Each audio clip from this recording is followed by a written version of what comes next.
So I'm Sven Zwolecki, working for THQ Nordic and being part of a team working on Darksiders Genesis. Excellent. So for people like, honestly, myself, I've never played Darksiders before. I know. So what is Darksiders Genesis? I'm assuming it's either a sequel or an evolution of Darksiders. So it's a spin-off. Okay. So last year we celebrated Darksiders 3. Right.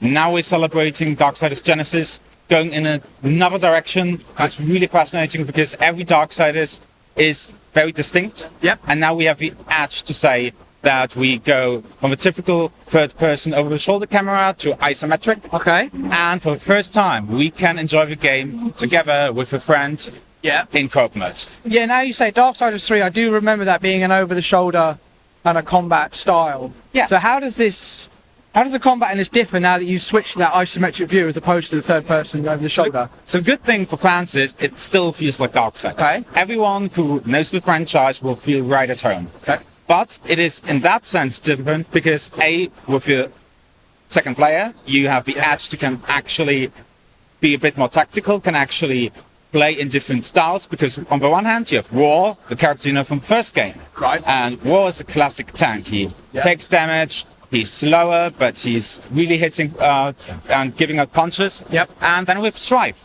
who is new to the game. He's the last horseman introduced through this game, and he has higher DPS, but he's a bit like a glass cannon. I think that's who I was playing, yeah. Yeah, the dude with Scarf. Yes. And so both of them are basically designed for two different types of players. Yep. And whichever you prefer, you can choose. If you're alone, then you can swap between. Or you basically decide with your co-player which one you want to take, and then you naturally can actually help each other. Yeah. So I saw that you have a character swapping mechanic in there.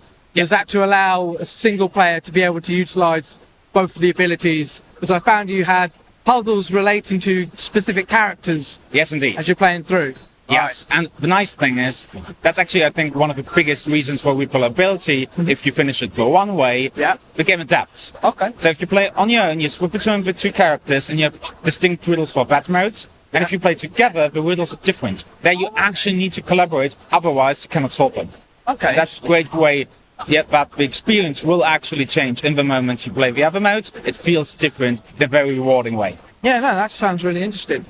So what kind of progression does the character go through? I saw there was a number of abilities locked there. Yeah. There was a number of different bars which I couldn't entirely figure out what they actually were relating to. And then there was some random massive demon mode we just happened to stumble across, which we only realised after killing the boss, which would have been good to know, but hey-ho. Yeah, so the thing is, obviously we don't want to spoil too much about the content, but what we can say is a prequel, so you will get to know those two characters before everything gone away. And so the interesting thing will be that you see two very different characters. War, a bit gloomy and being a bit more on the silent type. And then you have Strife, that is very creepy, very smart and very satirical. And those two characters are engaging in a journey where those two characters will collide, and they will try to figure out how to actually make things happen the best way possible.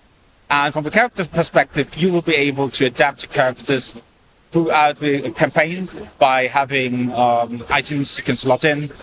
A lot of our players here at EGX London are saying it looks a lot like Diablo, or reminiscent of Tomb Raider, well, I think the Guardian of Light. If you have any isometric top-down with a very dark demonic theme, people immediately just say Diablo. Yeah, very true. But it's honest us that we're compared with such a juggernaut of our industry. Yeah, absolutely. And it speaks for the quality perceived if they make these comparisons. So we're very happy, especially considering that we have the original masterminds who created Darksiders in the first place working now on the title again with the guys of Airship Syndicate.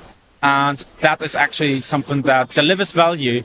And one thing I already want to hint towards, which is really, really great if you like music, the soundtrack is amazing. So what is it coming available? Is it on PC, Xbox? It's available for all platforms. Oh, brilliant. Excellent. Thank you very much for your time. Thank you. Have a good EGX.